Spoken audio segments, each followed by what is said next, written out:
Story நேரம் Tamil வியூவர்ஸ்க்கு hi. இன்னையிலிருந்து ஒரு ஜாலியான ஒரு ரொமான்ஸ் டிராமாவை தான் நம்ம சேனல்ல பார்க்க போறோம். இது ஒரு பியூட்டிஃபுல்லான மாடர்ன் ஸ்கூல் ரொமான்ஸ் டிராமா. இதுல மொத்தம் 24 எபிசோட் தான் இருக்கு. இந்த எபிசோட நீங்க கம்ப்ளீட் பண்ணும்போது இந்த சீரீஸ் எதை நோக்கி போயிட்டு இருக்குன்னு நல்லா தெளிவாவே தெரிஞ்சிடும். சோ டைரக்டா இந்த ஃபர்ஸ்ட் பார்ட்டுக்குள்ள போயிடலாம் வாங்க. எடுத்ததுமே நம்ம நான்சியை தான் காட்டுறாங்க. நான்சி பயங்கர கில்லாடி, ஒரு பெரிய கம்பெனில டாப் லெவல் ஹெச்ஆரா வேலை பார்த்துட்டு இருக்கா. யாரோ ஒருத்தங்களை வேலையை விட்டு தூக்கிட்டு, இங்க பாருங்க உங்களுக்கு இனிமே இந்த ஆபீஸ்ல இடம் கிடையாது, கொடுத்த இடத்துக்கு நீங்க தனியா வேலையை பார்க்காம விட்டுட்டீங்க அப்படின்னு சொல்லிட்டு அவங்கள டிஸ்மிஸ் பண்ணிட்டு நேரா உள்ள போயிட்டு இருக்க. ஆளுங்க வந்து உங்ககிட்ட கொஞ்சம் பேசலாமா அப்படின்னு கேக்குறாங்க. உனக்கு 30 செகண்ட்ஸ் டைம் கொடுக்குறேன், அதுக்குள்ள எதுவா இருந்தாலும் சொல்லிடு அப்படின்னு. அந்த அளவுக்கு நான்சி ரொம்ப பிஸியான ஆளு. இந்த ஆளு வேற ஏற்கனவே நம்ம நான்சி வேலையை விட்டு அனுப்புன ஆளாம். அவன் வந்து நான்சிட்ட பேசுறான், நான் சின்ன காலேஜ்ல படிச்சிருந்தானே நான் வேலையை விட்டு அனுப்பிட்டீங்க அப்படின்னு. எந்த காலேஜ்ல படிச்சாலும் கவலை கிடையாது, ஆனா உன் வேலையில குவாலிட்டி இல்ல, கிளம்பி போயிட்டே இரு அப்படின்னு நான்சி சொல்றா. அப்ப அந்த பக்கமா ஒரு பொண்ணு மெய்லி அப்படின்னு எட்டி பார்த்துட்டு இருக்கா. இவன் நான்சியோட க்ளோஸ் ஃப்ரெண்டா, இப்போ ஒரு புக் எழுதுற ஆத்தரா இருக்கா. என்னடி இது, வந்தவங்க எல்லாம் அடிச்சு துவம்சம் பண்ணிட்டு இருக்க, நான் ஒரு புக் எழுதிட்டு இருக்கேன், நம்ம ஸ்கூல் லைஃப் பத்தி தான் இந்த புக்கு, இப்போ ரீயூனியன் மேட நடக்க போகுது அப்படின்னு மெய்லி சொல்லிட்டு இருக்க. நான்சி பாக்குறா, அதுக்கெல்லாம் எனக்கு சுத்தமா டைம் இல்ல, என்னோட ஷேருக்கு நீயும் சேர்த்து அங்க போயிட்டு வந்துட்டு, புரியுதா, உன் புக்கு அப்படியே வச்சுட்டு போ, நான் படிக்கிறேன் அப்படின்னு சொல்லும் போதே நான்சிக்கு போன் வருது. அவளோட பாஸ் கூப்பிடுறாங்க. சாரி டி, டைம் இல்ல, நான் கிளம்புறேன்னு சொல்ல மெய்லி இவ்ளா அடிக்கிறதுக்கே வந்துடுறா. நான்சி நேரா கிளம்பி அவங்களோட பாஸ பாக்குறதுக்கு போயிடுறா. என்னது இது, எதுக்காக அந்த பையனை வேலையை விட்டு அனுப்பணும், இன்னொரு சான்ஸ் கொடுத்துருக்கலாம்ல அப்படின்னு கேட்க. நீங்க இந்த கம்பெனி ஆரம்பிக்கும் போது ஃபயர் மாதிரி இருந்தீங்க, ஆனா இப்போ உங்களுக்கு என்ன ஆச்சு, இந்த அளவுக்கு நீங்க சாஃப்ட் ஹார்ட்டடா மாறிட்டீங்க, இப்படி எல்லாம் மாறினா நம்ம கம்பெனி சக்சஸா போயிட்டே இருக்காதுன்னு பாஸுக்கே இவ போய் கிளாஸ் எடுத்துட்டு இருக்கா. அந்த அளவுக்கு நான்சி கில்லாடி மட்டும் இல்ல, ரொம்ப ஸ்ட்ராங்கான ஸ்டபர்னான ஆளு. அன்னைக்கு நான்சி சரி ஓகே கொஞ்ச நேரம் நம்ம ஃப்ரெண்ட் எழுதின புக்கை படிக்கலாம் அப்படின்னு சொல்லிட்டு அன்னைக்கு நைட்டு புக் எடுத்து படிக்க ஆரம்பிக்கிறா. கொஞ்ச நேரம் படிச்சுட்டு இருக்கும் போதே அதுல நான்சியை தான் ஹீரோயினா வச்சு கதை எழுதியிருக்கு.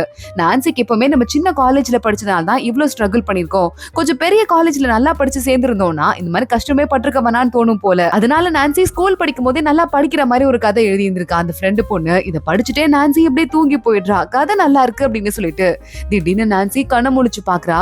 பார்த்தா கிளாஸ் ரூம்ல உட்காந்துட்டு இருக்கா. ஸ்டடி டைம் அப்படின்னு வேற போர்ட்ல எழுதி இருக்கு, முன்னாடி கொஸ்டின் பேப்பர்ஸ் எல்லாம் இருக்கு. என்ன நடக்குதுங்கன்னு பக்கத்துல திரும்பி பார்த்தா பக்கத்து பெஞ்ச்ல அவ ஃப்ரெண்டு மெய்லி இருக்கால, அவதான் உட்காந்துட்டு இருக்கா. இன்னைக்கு என்னடி நடக்குது அப்படின்னு கேட்க, எக்ஸாம் டி, வாய மூட்ரி அப்படின்னு மெய்லி கத்திட்டு இருக்கா. நம்ம ஏண்டி இங்க வந்திருக்கோம் அப்படின்னு மறுபடியும் நான்சி ஒண்ணும் புரியாம பேச அங்க டீச்சர் பக்கத்துல வந்துடுறாரு. நான்சி படிக்கிறதுக்கும் துப்பு கிடையாது, எக்ஸாம் எழுத சொன்னா நல்லா தூங்கி எந்திரிச்சு அடுத்தவங்க கிட்ட வந்து கேள்வி கேட்டுட்டு இருக்கியா அப்படின்னு கேட்க, ஓ இது கனவு போல அப்படின்னு நான்சி ஏஞ்சி சுத்தி முத்தி பாத்துட்டு இருக்கா. இதெல்லாம் சரிப்பட்டு வராது, இங்க பாருங்க அந்த பையன் போனை வச்சு காப்பி அடிச்சிட்டு இருக்கா அப்படின்னு ஒரு பையனை வேற மாட்டி விடுறா. அந்த பையன் அடிப்பாவி நான்சி வாய மூட மாட்டியா அப்படின்னு கேட்க டீச்சர் பாக்குறாரு. அவன்கிட்ட இருந்து போனையும் புடுங்கிட்டு என்னமா நடக்குதுங்க அப்படின்னு கத்த ஆரம்பிக்க, போன் கொடுங்க எனக்கு ஒரு முக்கியமான மீட்டிங் இருக்குன்னு டீச்சர் கிட்ட இருந்து போனை வாங்குறா. நெட்டு கூட இல்லாத போன், இந்த போன்ல யார் இப்ப யூஸ் பண்றா அப்படின்னு ஒரு நம்பருக்கு போன் பண்ணிட்டு எல்லா திங்ஸும் ரெடி ஆயிடுச்சா மீட்டிங்க்கு அப்படின்னு கேட்க, யாருமா நீ, ராங் நம்பர், போனை வை அப்படின்னு சொல்லிடுறாங்க. நான்சிக்கு ஒன்னும் புரியல, கிளாஸே விழுந்து விழுந்து சிரிக்குது. மீட்டிங்கா இவ மேனேஜரா, என்ன நினைச்சிட்டு இருக்காலோ தெரியலேன்னு சிரிக்க ஆரம்பிக்க நான்சி வேகமா போய் கண்ணாடி எடுத்து பாக்குறா. உண்மையாவே ஸ்கூல் படிக்கிற வயசுல தான் வந்துட்டு இருக்கா. பயந்து போய் கிளாஸ்ல இருந்து ஓடுறா. மெய்லி பாக்குறா, சார் நான் எக்ஸாம் முடிச்சிட்டேன், இந்தாங்க பேப்பர் அப்படின்னு அவளும் கிளாஸ்ல இருந்து ஓட, இங்க என்ன நடக்குது அப்படின்னு யாருக்கும் ஒண்ணும் புரியல. நான்சி பாக்குறா, என்ன நடக்குதுங்க, நம்ம எப்படி ஸ்கூலுக்கு வந்தோம், எப்படி நம்ம திருப்பி நம்ம உலகத்துக்கு போறோம்னு யோசிச்சுட்டு இருக்கும் போதே மெய்லி எங்க வந்துடுறா. என்னடி ஆச்சு உனக்கு, ஏன் பைத்தியக்காரி மாதிரி பேசிட்டு இருக்கு அப்படின்னு கேக்குறாங்க. 2011 வருஷம் போட்டிருக்கு, எனக்கு கிட்டத்தட்ட 10 வருஷம் நான் டிராவல் பண்ணி வந்துட்டேன், இப்பெல்லாம் வந்திருக்க கூடாது அப்படின்னு நான்சி பேச ஆரம்பிக்க, அப்ப அந்த பக்கமா அந்த ஸ்கூல்ல எல்லாம் பசங்களுக்கு ரவுடி கேங் இருக்கும்ல, அந்த கேங்ல இருந்து ஒரு பையன் 3 பசங்க வந்துட்டு இருக்காங்க. இதுல ஒருத்தன் தான் நம்மளோட ஹீரோ, பேரு ரான். ரான் அவனோட 2 ஃப்ரெண்ட்ஸோட வந்து நின்னு பாக்குறான். அந்த கூட நிக்கிற ஒரு பையனை தான் நான்சி இப்ப போன் வச்சிட்டு இருந்திருக்கான் அப்படின்னு சொல்லிட்டு மாட்டி விட்டு இருந்திருக்கா. எந்த பைத்தியக்காரி தானா அவ, இவ்வளவு என்ன பண்றேன் பாரு அப்படின்னு வேகமா நம்ம ரான் இறங்கி பக்கத்துல போக, நான்சி அதுக்கு மேல குழப்பத்துல இருக்கா. அவளாவே அங்க இருந்து கிளம்பி ஓடி போயிடுறா. ஸ்கூல் முடிஞ்சிருது, இப்ப நான் திரும்ப எங்க போவேன்னு தெரியல, என்ன கையில காசு இல்ல, போன் இல்ல அப்படின்னு யோசிச்சுட்டே நான்சி அவ வீடு எந்த பாதையில இருக்குமோ அந்த பாதையில போறா. வீடு காலிங் பெல் அடிக்கிறா. வீட்டுல எல்லா திங்ஸுமே அப்படியே இருக்கு. அவங்க அம்மா முன்னாடி நிக்கிறாங்க. அம்மா நீ சின்ன வயசா இருக்குமா அப்படின்னு நான்சி பக்கத்துல போறா. என்னடி பைத்தியக்காரி மாதிரி பேசிட்டு இருக்க, போய் சாப்பிடுற வேலையை பாரு, எல்லாம் ரெடி பண்ணி வச்சிட்டு இருக்கேன் அப்படின்னு அவங்க அம்மா சொல்றாங்க. நான்சி பாக்குறா, திரும்பியும் வந்தாச்சு, அம்மா கூட சாப்பிடவும் செஞ்சாச்சு, எப்படி என் உலகத்துக்கு போறனோ தெரியலையே, எனக்கு பொண்ணு புரியல, தூங்கி எந்திரிச்சா போயிருவேன் போல அப்படின்னு சொல்லிட்டு தூங்க ஆரம்பிக்கிறா. காலைல எந்திரிக்கிறா, மறுபடியும் இதே உலகத்துலதான் இருக்கா. இது சரிப்பட்டு வராது அப்படின்னு பக்கத்துல இருக்க ஒரு லைப்ரரிக்கு போயிட்டு எப்படி நம்ம உலகத்துக்கு போறதுன்னு ஏதாவது இருக்கான்னு சொல்லிட்டு தேடலான்னு நெட்ல போட்டுட்டு இருக்கா. ஏன்னா லைப்ரரியில மட்டும்தான் லேப்டாப் அப்புறம் கம்ப்யூட்டர் நெட் எல்லாம் இருக்கு அப்படின்னு. திடீர்னு ஏதாவது ஷாக் கிடைச்சா ஒரு ஒருவேளை நம்ம டிரான்ஸ்ஃபர் ஆகிறதுக்கு வாய்ப்பு இருக்குன்னு ஏதோ ஒரு பைத்தியக்காரன் எழுதியிருக்கான். இதை பார்த்துட்டு நான்சி சேர்ல இருந்து வாலண்டியரா பொத்துன்னு கீழே விழுறா. லைப்ரரியே திரும்பி பாக்குது. இந்த இடத்துலதான் நம்ம ஹீரோ ரான் நின்னுட்டு இருக்கான். பைத்தியக்காரிக்கு என்னாச்சு, இங்க பாரு கிளாஸ்மேட் எந்திரிமா அப்படின்னு இவளை எழுப்பி போட்டுட்டு இருக்கான். இன்னும் கிளம்பலையா அப்படின்னு நான்சி என்னெல்லாம் பண்ண முடியுமோ அதெல்லாம் பண்றா. ஆனா எதுவுமே ஒர்க் அவுட் ஆகல. சரி ஓகே வந்ததான் வந்துட்டோம், எனக்கு ஒரு ஐடியா இருக்கு அப்படின்னு நான்சி அடுத்த நாள் காலையில நல்லா டீசெண்டா கெட்டப் எல்லாம் போட்டுட்டு ஸ்கூலுக்கு போகாம நான்சியோட அந்த பாஸ் இருக்காங்கல்ல அவங்கள பார்க்க போயிடுறா. பாஸ் நீங்க எனக்கு கண்டிப்பா வேலை கொடுத்தே ஆகணும், உங்க கம்பெனில ஹெச்ஆர் போஸ்ட் கொடுங்கன்னு சொல்ல, நானே என் கம்பெனில சேல்ஸ் ரெப்பா தான் வேலை பார்த்துட்டு இருக்கேன், நான் உனக்கு என்னமா வேலை கொடுக்கறது, நீயே சின்ன பொண்ணு மாதிரி தெரியற, போய் படிக்கிற வேலையை பாரு அப்படின்னு பாஸ் சொல்றாங்க. அது இல்ல பாஸ், நான் ஏற்கனவே வந்துட்டு டைம் டிராவல் பண்ணி வந்துட்டேன், உங்க கம்பெனில தான் வேலை பார்த்துட்டு இருந்தேன், இப்ப நான் திரும்ப இங்க வந்துட்டேன்னா திருப்பி என்னால காலேஜ் எல்லாம் படிக்க முடியாது, நான் ஏற்கனவே மட்டமான காலேஜ்ல கஷ்டப்பட்டு படிச்சேன், நல்ல காலேஜ்ல படிச்சிருந்தா நல்ல இடத்துலயாவது வேலைக்கு சேர்ந்திருப்பேன்னு சொல்ல, சரி ஓகே நான் எப்படியோ வேலையில நீ சேர்ந்துட்டல்ல, இப்ப போய் நல்ல விதமா படி, நல்ல காலேஜ்ல படி, உன்னை நான் கண்டிப்பா வேலையில சேர்த்துக்கிறேன் அப்படின்னு பாஸ் சொல்றாங்க. வேற வழியில போல படிப்போம் அப்படின்னு நான்சி வந்ததான் வந்துட்டோம், இந்த தடவை நல்ல காலேஜ்ல போய் சேரலாம் அப்படின்னு நேரா அங்க இருந்து கிளம்பி வந்துடுறா. நான்சி போய் இன்னையில இருந்து படிச்சு கிழிச்சிட வேண்டியதான், எல்லாத்தையும் என்ன பண்றேன் பாரு அப்படின்னு ஏதோ ஸ்கூலுக்கு போறதையே ஆபீஸ்க்கு போற மாதிரி கையில காஃபி கப்பெல்லாம் வச்சுட்டு கெத்தா உள்ள நடந்துட்டு இருக்கா. ஏன்னா உன் கெட்டப்பே ஒரு மாதிரி இருக்கு, நம்ம எந்த கிளாஸ் போகணும்னு வேற பாக்கணும்ல, இது புது வருஷம் அப்படின்னு ஃப்ரெண்டு சொல்ல, நான் வந்து செகண்ட் கிளாஸ் தான், எனக்கு அது தெரியும், நீ மத்ததெல்லாம் பாத்துக்கோ அப்படின்னு அந்த மெமரியில ஞாபகம் இருக்குல்ல, அதை வச்சு நேரா நான்சி கிளாஸ்ல போய் உட்காந்துடுறா. ஸ்கூல்ல வந்துட்டு மார்க் வச்சுதான் கிளாஸ் எல்லாம் பிரிப்பாங்கல்ல, நான்சி பார்த்தா வந்துட்டு செகண்ட் கிளாஸ் அப்படின்னா ஃபர்ஸ்ட் கிளாஸ்ல ஃபர்ஸ்ட் ரேங்க் எடுக்கிற பசங்க எல்லாம் ரொம்ப நல்லா படிக்கிற பசங்க எல்லாம் இருப்பாங்க, செகண்ட் கிளாஸ்ல அடுத்த லெவல் பசங்க எல்லாம் இருப்பாங்க. இவ போய் எங்க உள்ள உட்காந்துட்டு இருக்கா. யூபை அப்படின்னு ஒரு பையன் இருக்கா, ரொம்ப நல்லா படிக்கிற பையனா, அவனும் இந்த கிளாஸ்ல தான் இருக்கான். அவன் உள்ள போய் உட்காந்துட்டு படிக்கிறதுக்கு எல்லாம் ரெடி ஆயிட்டு இருக்கும் போது இங்க பக்கத்து கிளாஸ்ல பார்த்தா நம்ம ஹீரோ இருக்கான்ல ரான், எங்க அந்த நான்சியை காணா அப்படின்னு சொல்லிட்டு யோசிச்சுட்டு இருக்கான். கரெக்டா நான்சி இந்த செகண்ட் கிளாஸ்ல உட்காந்துட்டு இருக்கும் போது நம்ம ஹீரோ ரான் உள்ள வரா. சார் நான்சி கிளாஸ் மாதிரி வந்துட்டாலாம், அவளை எங்க கிளாஸ்க்கு கூட்டு வர சொல்லி எங்க சார் சொன்னாருன்னு சொல்ல, கிளாஸே உளுந்து சிரிக்குது. அவன் 7th கிளாஸ்ல இருந்து வந்திருக்கான், இவ கெத்தா செகண்ட் கிளாஸ்ல வந்து உட்காந்துட்டு இருக்கா பாரு, இவளுக்கு இருந்தாலும் ரொம்ப திமிருதா அப்படின்னு சிரிக்க ஆரம்பிக்க நான்சிக்கே அவமானமா இருக்கு. சரின்னு ஏஞ்சிடுறா, அங்க இருந்து கிளம்பி போறா. அங்க நம்ம ரான் பாக்குறான், ரொம்ப கெத்தா போய் உள்ள செகண்ட் கிளாஸ்ல உட்காந்துட்டு இருக்கா, ஆலை மூஞ்சையும் பாரு இவ்வளவு பார்த்து சிரிக்க ஆரம்பிக்கிறான். நீ கொஞ்ச நேரம் வாயை மூடு அப்படின்னு சொல்லிட்டு நான்சி அவ கிளாஸ்க்குள்ள போறா. இங்க ஒட்டு மொத்தமா கிளாஸ் எல்லாம் பார்த்து சிரிக்கிறாங்க. மக்கு பிள்ளையா வந்துட்டு நேரா செகண்ட் கிளாஸ்ல போய் உட்காந்துட்டு இருக்கா பாரு அப்படின்னு நம்ம நான்சியோட ஃப்ரெண்டும் இங்கதான் இருக்கா. ஃப்ரெண்டு பக்கத்துல வந்து உட்காந்துக்க, இந்த கிளாஸ்ல ஒரு பொண்ணு இருக்கா, இவளுக்கும் வந்துட்டு நான்சியே சுத்தமா பிடிக்கல, ஏன்னா மாட்டி விட்டால ஒரு பையனை, அந்த பையனோட ஃப்ரெண்டு இந்த பொண்ணுங்கிறதால, ஓவரா பண்ணிட்டு இருக்க, நீ என்ன திமிர் பண்றியாடி அப்படின்னு கேட்டுட்டு அந்த பையனை நீ மாட்டி விட்டல, அவன் வந்து 2வது தடவை மாட்டான், ஸ்கூல்ல விட்டு வெளியே அனுப்ப போறாங்கன்னு சொல்ல, உனக்கு வந்துட்டு இப்பதான் நடிக்க வரலன்னு பார்த்தா நீ பெருசாகி உனக்கு நடிக்கவே வரல, நான்சி எங்க இருக்க ஒரு பொண்ணை பார்த்து சொல்றா, ஒரு பெரிய ஆக்ட்ரஸ் ஆயிட்டா போல நடிக்க வராமலே. கரெக்டா அந்த இடத்துக்கு ரான் வந்துடுறான். நான்சியை தரத்துல நிறுத்திட்டு வெளியே வந்துட்டு உன்ட்டு ஒரு முக்கியமான விஷயம் சொல்லணும் அப்படின்னு சொல்ல, உனக்கு 1/2 minute டைம் தரேன், அதுக்குள்ள சொல்லு நான்சி சொல்றா. இந்த மேடம் பெரிய இவங்க எனக்கு டைம் தராங்களா, இங்க பாரு அவங்ககிட்ட எப்படியாவது போயிட்டு நான் தெரியாம மாட்டி விட்டேன், அந்த பையன் ஒண்ணுமே பண்ணலன்னு உங்க காலில் விழுந்து என் ஃப்ரெண்டை எப்படியாவது ஸ்கூல்லயே வைடின்னு சொல்ல, நான் இதுக்கு அதெல்லாம் பண்ணும் அப்படின்னு நான்சி கேட்டுட்டு இருக்கா. என் கூட வர போறியா இல்லையா அப்படின்னு ரான் மிரட்டிட்டு இருக்கான். இங்க இந்த ஃப்ரெண்டு பையனை ஸ்கூல்ல விட்டு வெளியே அனுப்புறதுக்காக ஆளாளுக்கு பிளான் பண்ணிட்டு இருக்காங்க, பிரின்சிபல் பேசிட்டு இருக்காங்க. அங்க நான்சியை கூட்டிட்டு நம்ம ரான் உள்ள வந்துடுறான். நான்சி பாக்குறா, பிசிக்ஸ் காம்படிஷன் இருக்கு அப்படின்னு இங்க நோட்டீஸ் போர்ட்ல ஒட்டிருக்கீங்க, ஆனா மத்த கிளாஸ்க்கெல்லாம் கொடுத்துட்டு இங்க கிளாஸ் 7th கிளாஸ்ங்கிறதால நீங்க கொடுக்கவே இல்ல, இந்த பையன் காப்பி அடிக்க கூடாது அப்படின்னு சொல்லிட்டு எல்லா கிளாஸ்க்கும் ஒரே மாதிரி ரூல் போட்டிருக்கீங்கன்னா, நாங்க படிக்கிற பசங்களா இருந்தாலும் படிக்காத பசங்களா இருந்தாலும் எங்களுக்கும் நீங்க சான்ஸ் தரணும் தானே, அதை விட்டுட்டு அவனுக்கு மட்டும் ஒரு நியாயம் எங்களுக்கு ஒரு நியாயம் நீங்க பண்ணி வச்சுட்டு இருக்கீங்களே அப்படின்னு நான்சி கேட்க, அந்த மாட்டின பையன் பாக்குறான், இவ எனக்கு சப்போர்ட் பண்ண வந்தாலா எதுக்கு வந்தான்னு தெரியல, நாங்க வந்து கிளம்பி இவளை இடிச்சுட்டு வெளியே போயிடுறான். கீழே ஒரு பூச்செடி உழுந்து உடைஞ்சிருது, கிளீன் பண்ணுங்க அப்படின்னு சொல்லிட்டு பிரின்சிபல் அங்க இருந்து போயிடுறாரு. நம்ம ராணும் நான்சியும் தான் நிக்கிறாங்க. நிலத்தையும் எடுத்து வைக்கிறேன், தொடக்கிற வேலையை நீ பாரு அப்படின்னு 2 பேரும் ஷேர் பண்ணி அந்த வேலையை முடிக்கிறாங்க. இந்த அறிவாவது உனக்கு இருக்கே அப்படின்னு ரான் வேலையை முடிச்சுட்டு வெளியே ஓடுறான் அந்த ஃப்ரெண்டை பாக்குறதுக்காக. டே நான் அவளை சும்மா விட மாட்டேன்டா, அதுவும் இல்லாம இனிமே எனக்கு ஃப்ரீடம் தான், என்னை யாரும் கண்ட்ரோல் பண்ண முடியாது, நான் பாத்துக்கிறேன் அப்படின்னு ஸ்கூலை விட்டு ரொம்ப சந்தோஷமா வெளியே போயிட்டு இருக்கான். ஆனா ரான்க்கு மனசு கஷ்டமா இருக்கு.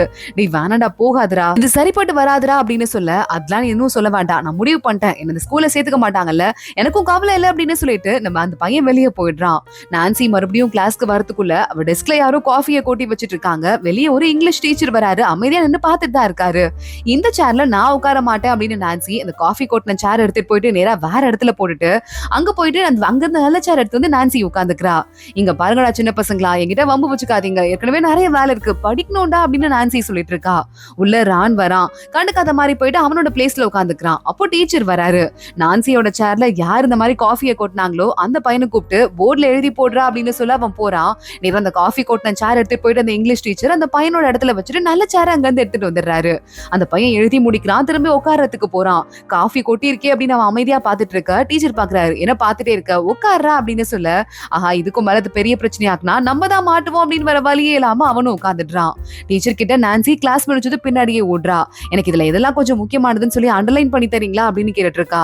அதுக்குள்ள மறந்துட்டியா, போன வாரம் தானே கிளாஸ் எடுத்தேன் டீச்சர் நினைக்க, நான் நேத்து தாயா இங்க வந்தேன் அப்படின்னு நான்சி மனசுக்குள்ள யோசிக்க ஆரம்பிக்கிறா. அடுத்து கிளாஸ் மறுபடியும் வருது. உங்க பாருங்க, பிசிக்ஸ் காம்படிஷனுக்கு உங்க பேர்ல நீங்க யார வேணா கொடுக்கலாம், உங்க கிளாஸ்க்கு இப்படி ஒரு நல்ல வாய்ப்பை வாங்கி கொடுத்தது நான்சி தான்னு சொல்ல எல்லா பசங்களும் கடுப்பாயிடுறாங்க. நான்சியை திரும்பி பார்த்துட்டு, உனக்குலாம் உண்மையாவே சொல்றேன், நல்ல சவே வராதுரி, நீலாம் மனசாட்சியே இல்லாதவ, நம்ம ஜாலியா தான் இருந்தோம், எதுக்கு நீ பிசிக்ஸ் டெஸ்ட் எங்களுக்கு வாங்கி கொடுத்த அப்படின்னு கண்ணா பின்னான்னு கத்துறாங்க. அப்போ ராண பாக்கிறதுக்கு செகண்ட் கிளாஸ்ல இருந்து ஒரு பொண்ணு வரா. ராணும் இந்த பொண்ணும் சின்ன வயசுல இருந்தே வந்துட்டு பக்கத்து வீட்டுல வளர்ந்து ஒன்னா வளர்ந்தவங்களாம். இந்தாடா மேக்ஸ் நோட்ஸ், இதை பார்த்தாவது ஒழுங்கா படி. அம்மா அந்த நான்சியை போட்டு எல்லாம் புள்ளி பண்றாங்க, நீ போய் காப்பாத்து போலியா அப்படின்னு கேட்க, அவளுக்கு இதுவும் வேணும் இதுக்கும் மேலையும் வேணும், நான் அதுக்கு போய் அவளை காப்பாத்தணும் அப்படின்னு சொல்லிட்டு ரான் சொல்லிக்கிட்டு இருக்கான்.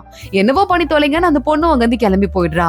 நான்சி தலையில வேணும்னே ஷாம்பு கொஞ்சம் எடுத்து வந்து அந்த நடிகை பொண்ணு இருக்கால அவ கொட்டிட்டு போயிட நான்சி பாக்குறா. தலையில இருந்து ஷாம்புவை தொடச்சு இந்த பொண்ணு மேல சட்டையில அப்பிட்டு இருக்கா. என்னடி பண்ற அப்படின்னு கேட்டுட்டு இருக்கா. வரியா, உன்னை பத்தியும் நான் நேரா போய் கம்ப்ளைண்ட் பண்ணி விடுறேன், யாருக்கு என்ன ஆகும்னு அப்புறம் பாக்கலாமா நான்சி கேட்க, அந்த பொண்ணு லைட்டா பயந்துடுறா. இவளை எப்படிடா பயமுறுத்துறது, இவளை ஏதாவது பண்ணுமேன்றான்னு யோசிக்கிறான். அவ சைக்கிள போய் பஞ்சர் பண்ணிட்டு வந்துடுறான்.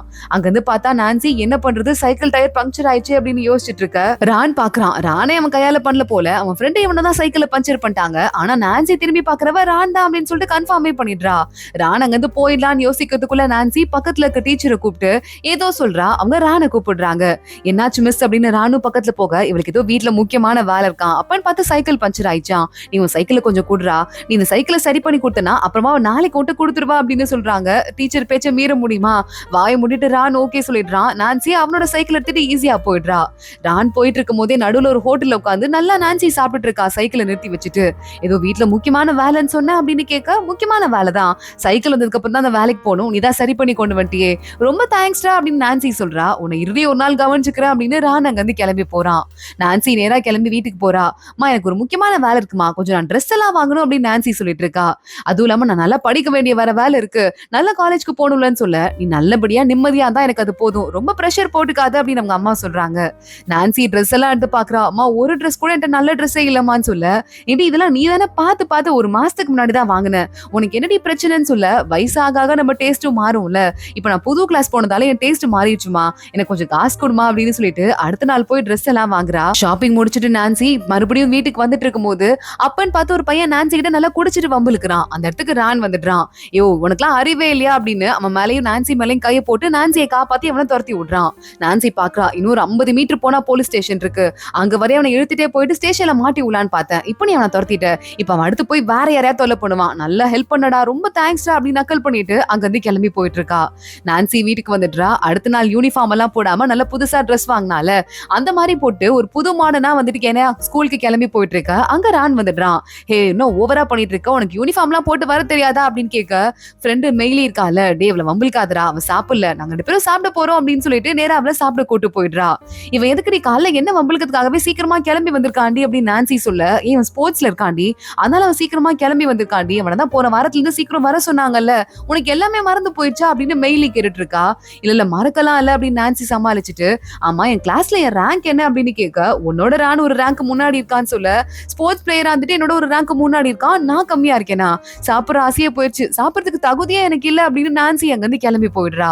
இங்க ரான் கிட்ட மறுபடியும் அந்த ஃப்ரெண்டு பொண்ணு இருக்கால அந்த பொண்ணு பேசுறதுக்கு வந்துட்டு இருக்கா. ஏண்டா உன் ஃப்ரெண்டு கிளம்பி போயிட்டானே, என்னடா அவனை கூட்டு வரதுக்கு ஐடியா இருக்கா இல்லையாடா, இல்ல என்னதான்டா பண்ண போறீங்க அப்படின்னு கேட்க, என்ன பண்ண போறோம்னு எனக்கே தெரியல, அவன் வரமாட்டிக்கிறான், இவளை பாரு மனசாட்சியே இல்ல, இவனெல்லாம் படிச்சுட்டு இருக்கா, இவெல்லாம் எங்க உருப்பிட போறா அப்படின்னு சொல்லிட்டு மனசுக்குள்ளேயே ரான் ஏதோ பிளான் போடுறான். அன்னைக்கு டைம் ஆயிடுது, டீச்சர் வராங்க, கிளாஸ் ஆரம்பிக்குது. இவளுக்கு நல்லா படிக்கிறதான பிடிக்கும், இவளை படிக்க விடாம பண்றேன் பாருன்றான்னு, சார் எனக்கு இங்க பார்த்தா கண்ணு தெரியல, எனக்கு கொஞ்சம் முன்னாடி இடம் கொடுக்குறீங்களா அப்படின்னு கேட்டு வேணும்னே நான்சி பெஞ்சுக்கு முன்னாடி வந்து உட்காந்துக்கிறான். அவளுக்கு ரொம்ப ஹைட்டாவா இருக்கிறதால நான்சிக்கு சரியா போர்ட்ல எழுதுறதே தெரியல, சில ஸ்டெப் எல்லாம் மிஸ் ஆயிருது. சார் எனக்கு இது ஒரு தடவை சொல்லி கொடுக்குறீங்களான்னு கெஞ்சி கேட்டு டீச்சர் கிட்ட கேக்குறா.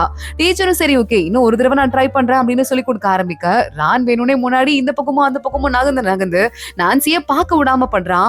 டீச்சர் திட்டுறாரு, ஏமா நான்சி உனக்காக தான் சொல்லி கொடுத்துட்டு இருக்கேன், பார்க்கவே மாட்ற, உனக்கு என்ன பண்றதுன்னு தெரியல அப்படின்னு சொல்லிட்டு நேரா ஆபீஸ் ரூம்ல போய் வந்து உட்காரு, அங்க உட்காந்து சம்ஸ் எல்லாம் எழுது, அது மட்டும் இல்லாம இல்லாம நீ வந்துட்டு மன்னிப்பு கடிதம் ஒண்ணு எழுதி கொடுத்தாதான் இன்னைக்கு நீ வீட்டுக்கு போக முடியும்னு சொல்ல நான்சி நேரா வந்துடுறா. இங்கிலீஷ் டீச்சர் வராரு. இந்த பொண்ணு நல்லா ஆர்வமா தானே சார் படிப்பா, என்ன ஆச்சுன்னு கேட்க, ஆர்வமா படிப்பாளா, போன வாரம் தான் நான் வந்து டெஸ்ட் வச்சேன், 18 மார்க் வாங்கியிருக்காங்க 100க்கு, இவ எப்படி படிச்சு தேர போறாலோ தெரியல அப்படின்னு சொல்ல, அந்த யூபைன்னு ஒரு பையன் நல்லா படிப்பான்ல, அவன் அந்த பக்கம் டீச்சரை பாக்குறதுக்கு வரான். நான்சிக்கு அசிங்கமா இருக்கு, புக் எடுத்து மூஞ்சி மறைச்சு வச்சுக்கிறா. டீச்சர் பாக்குறாரு, என்ன உனக்கு ரொம்ப பெரிய அசிங்கமா இருக்கா, 18 மார்க் வாங்கும் போது உனக்கு அசிங்கமா இல்லையா அப்படின்னு பழசெல்லாம் கிளறி திட்ட ஆரம்பிக்க நான்சிக்கு அவமானமா இருக்கு. யூபையும் வேற பாத்து வச்சிடுறான். நான்சி எங்க இருந்து கிளம்பிட்டு இருக்கா, ரான் பாக்குறான். ரான் நேரா சார் கிட்ட போயிட்டு, சார் இந்த ஃப்ரெண்ட் இருக்கான்ல, அவனை திருப்பி ஸ்கூல்ல சேர்த்துக்கோங்க சார் ப்ளீஸ் சார் அப்படின்னு கெஞ்சிரான். நீ ஸ்கூலுக்கு வரணும்னு ஆசைப்படுறியா இல்ல உன்னை வெளியே துரத்தணுமா அப்படின்னு சொல்லிட்டு டீச்சர் கேட்டுட்டு ரான் அங்கிருந்து வெளியே அனுப்பிடுறாரு. நான்சி மறுபடியும் ஸ்கூலுக்குள்ள வரா. கிளாஸே கைத்தட்ட ஆரம்பிக்குது. என்னமா பனிஷ்மெண்ட் வாங்கிட்டு வரியா, மன்னிப்பு கடிதமா அப்படின்னு சொல்லிட்டு கேட்டுட்டு ரான் பாக்குறான். உனக்கு ஒரு ஃபைனல் வார்னிங் கொடுக்குறேன், ஒழுங்கு மரியாதையா நீ பண்ணதெல்லாம் தப்புன்னு சொல்லிட்டு என் ஃப்ரெண்ட மறுபடியும் கிளாஸ்க்குள்ள வர விட்டுரு அப்படின்னு சொல்ல நான்சி பாக்குறா. கையில பேப்பர்ஸ் எல்லாம் வச்சிட்டு இருக்கா. அதை எடுக்கிறா. இங்க பாரு, எனக்கு வந்து யார் யாரெல்லாம் நான் ஸ்கூல் வந்ததுல இருந்து என்னென்ன பண்ணீங்கன்னு சொல்லிட்டு எல்லாத்தையும் எழுதி வச்சிட்டு இருக்கேன். இது எல்லாத்துக்கும் போய் நான் கம்ப்ளைண்ட் கொடுத்தா யார் யாருக்கு என்னென்ன தண்டனை வரும்னு சொல்லிட்டு எழுதி வச்சிருக்கேன். ஸ்கூல் ரூல் புக்ஸை இப்பதான் பாத்துட்டு வந்தேன். யாரெல்லாம் அந்த தண்டனை வாங்கறதுக்கு ஆசைப்படுறீங்க கையை தூக்குங்க அப்படின்னு சொல்ல ஃப்ரெண்ட்ஸ் எல்லாம் பயங்கரமா முறைச்சு பாத்துட்டு இருக்காங்க. இங்க பாரு, எனக்கு எங்க ஃப்ரெண்ட்ஸ் மறுபடியும் ஸ்கூலுக்கு வரணும், அது மட்டும் தான் வேணும் அப்படின்னு சொல்ல, இங்க பாருடா, நானும் அப்பல இருந்து பாத்துட்டு இருக்கேன், உன் ஃப்ரெண்டு மறுபடியும் ஸ்கூலுக்கு வரணும்னா அது உன் கையில தான் இருக்கு, கொஞ்சம் நல்லபடியா பிஹேவ் பண்ண புரியுதா அப்படின்னு நான்சி அங்க இருந்து கிளம்பிடுறா. அவன் ஃப்ரெண்டு ரெஸ்ட் ரூம் குள்ள வரா. எனக்கு ரொம்ப நிம்மதியா இருக்குடி, இன்னைக்கு போட்டு எல்லாரும் லெஃப்ட் ரைட் வாங்கி விட்டடி அப்படின்னு சொல்ல, எனக்கு பாரு, நான் நல்லா படிக்கணும், நல்லா படிச்சாதான் என்னால நல்ல காலேஜ்ல போய் சேர முடியும், மத்தபடி வேற எதை பத்தி எனக்கு கவலை கிடையாது அப்படின்னு நான்சி சொல்லிட்டு நேரா கிளம்பிட்டு இருக்கா. அன்னைக்கு வந்துட்டு கிளாஸ் தொடச்சு கூட்டுற பொறுப்பு நம்ம நான்சி கிட்டையும் இன்னொரு பொண்ணு கிட்டையும் இருக்கு. அந்த பொண்ணு இதெல்லாம் வேலையெல்லாம் நீயே பாத்துக்கோ அப்படின்னு நான்சி தலையில எல்லா வேலையும் கட்டிட்டு அங்க இருந்து கிளம்பி போயிட ராணும் நான்சியும் மட்டும் தான் இருக்காங்க. இங்க பாரு, நீ வந்து நான் கூட்டிட்டேன் ஃபுல்லா, நீ தொடக்கிற வேலையை பாத்துக்கோ அப்படின்னு கையில தொடப்ப கட்டையை கொடுக்குறான், மாப்ப கொடுக்குறான் நம்ம ராணும். இந்த அளவுக்கு மனசாட்சியாவது உனக்கு இருக்கே அப்படின்னு சொல்லிட்டு நீ எங்க போறன்னு கேட்க, குப்பையை கொட்டு போவேனாமா அறிவாளி அப்படின்னு சொல்லிட்டு ரான் அங்க இருந்து குப்பையை கொட்டு போயிட்டு இருக்கான். ரான் மறுபடியும் திரும்பி வந்து பாக்கிறதுக்குள்ள நான்சி அந்த இடத்த நல்லா ஃபுல்லா மாப் போட்டு வச்சுட்டு ஓரமா உட்காந்து அவ பாட்டுக்கு படிக்க ஆரம்பிக்கிறா. இப்படி கூட ஒரு பொண்ணு இருப்பாளா, கிடைக்கிற ஒரு செகண்ட் கூட விடாம படிச்சுட்டே இருக்கா, என்னவா இருக்கும் அவளுக்கு அப்படின்னு சொல்லிட்டு நம்ம ரான் யோசிக்கிறான். அவளை பாக்கிறதுக்கே அவளுக்கு ரொம்ப கியூட்டா அழகா இருக்க மாதிரி இருக்கு. முதல்ல மனசுக்குள்ள இவளுக்கு கியூட்டா அவன் நினைக்கிறதோட தான் இன்னைக்கு எபிசோட் முடியுது. நான்சி திரும்ப வந்துட்டா, படிச்சு நல்ல காலேஜ்க்கு போவாளா இல்ல காதல விழுந்து வேற ஏதாவது கதை பண்ணுவாளா இல்ல அவளோட உண்மையான உலகத்துக்கு திரும்ப போவாளா இல்லையா அப்படிங்கறதெல்லாம் அடுத்தடுத்து நம்ம எபிசோட்ல பார்க்க போறோம். இந்த வீடியோவை லைக் பண்ணிக்கோங்க, மறக்காம நம்ம சேனலுக்கு சப்ஸ்கிரைப் பண்ணிட்டு பெல் ஐகானையும் கிளிக் பண்ணிக்கோங்க. அடுத்த வீடியோல பார்க்கலாம். அது வரைய பாய்.